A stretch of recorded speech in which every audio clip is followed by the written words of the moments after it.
नमस्कार दोस्तों। हमारा देश हमारे कॉन्स्टिट्यूशन में रूल ऑफ लॉ को फॉलो करता है और हमारा कॉन्स्टिट्यूशन ही पार्लियामेंट को ये पावर देता है कि वो जीएसटी जैसे कानून को बना सके। ये रूल ऑफ लॉ क्या होता है ये मैंने अपनी एक पहले की वीडियो में बताया हुआ है और उसका लिंक मैंने नीचे डिस्क्रिप्शन बॉक्स के अंदर दिया हुआ है, तो आप उस वीडियो को ज़रूर देख सकते हैं। रूल ऑफ लॉ अगर हम जीएसटी के कॉन्टेक्स्ट में पढ़ते हैं तो दो तीन चीजें हमें समझनी बहुत जरूरी है। एक तो पॉइंट हमारा ये आता है कि जो लॉ के अंदर अगर प्रोसीजर कोई लिखा हुआ है तो क्या उस प्रोसीजर को प्रॉपर तरीके से फॉलो किया गया है, क्या उस प्रोसीजर को सरपास किया जा सकता है।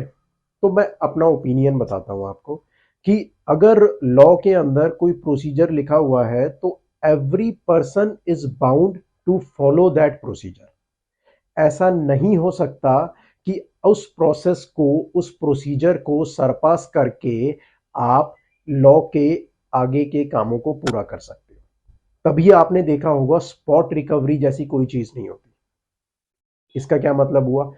कोई जीएसटी ऑफिसर आपकी शॉप पर आया, आपके बिजनेस प्लेस पे आया और उसने कहा कि मुझे ऐसा लगता है कि आपके ऊपर 1 करोड़ की जीएसटी टैक्सेबल बनती है, तो आपको 1 करोड़ रुपए अभी की अभी जमा करवा देने चाहिए। क्या कभी ऐसा होता है? क्या कभी आपने 1 करोड़ रुपए उसी टाइम जमा करवाया? नहीं, ऐसा नहीं होता और ना ही करवाना चाहिए। ये प्रोसीजर गलत है। लॉ के अंदर प्रॉपर प्रोसीजर लिखा हुआ है कि उस ऑफिसर को पहले सारे एविडेंसेस इकट्ठे करने होंगे, उसके बाद उसे आपके ऊपर एलिगेशन लगाना होगा, उसके लिए उसे एक शोकॉज नोटिस इशू करना होगा और वो आपको प्रॉपर उस शोकॉज नोटिस का रिप्लाई करने का मौका देगा।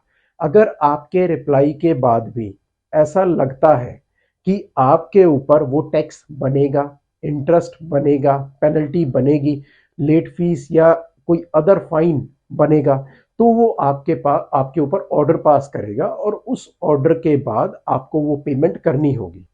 उसके बाद भी आपके पास अपील करने का मौका होता है। तो ये प्रॉपर प्रोसीजर ऑफ लॉ है जिसे फॉलो किया जाना बहुत जरूरी है।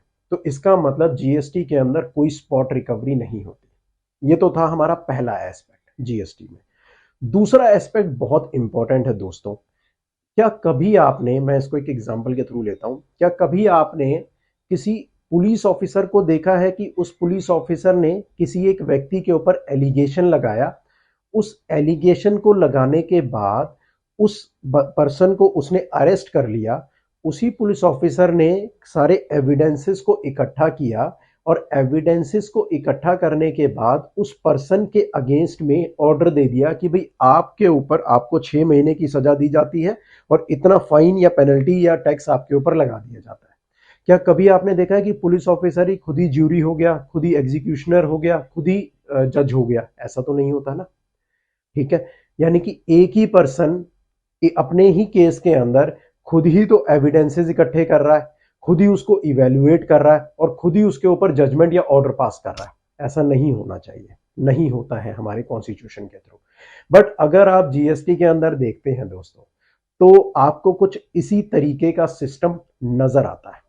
यानी कि जो ऑफिसर, जीएसटी ऑफिसर ने आपके ऊपर एलिगेशन लगाया, उसी जीएसटी ऑफिसर ने आपके ऊपर शोकॉज नोटिस इशू किया, उसी ऑफिसर ने आपके अगेंस्ट में एविडेंसेस इकट्ठे किए, उसी ऑफिसर ने उन एविडेंसेस को, उन डॉक्यूमेंट्स को, उन फैक्ट्स को, इंफॉर्मेशंस को इवेल्युएट किया, एनालाइज किया, एग्जामिन किया और उसके बाद उसने अपनी एग्जामिनेशन के बाद उसने अपना एक ओपिनियन बनाया और उसे लगा कि ये ऑर्डर मुझे देना चाहिए, आपका टैक्स बनता है देना, और उसने ऑर्डर पास कर दिया।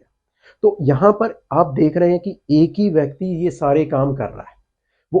वो खुद ही सारे कामों को एग्जीक्यूट कर रहा है और लास्ट में जाके खुद ही ऑर्डर दे रहा है।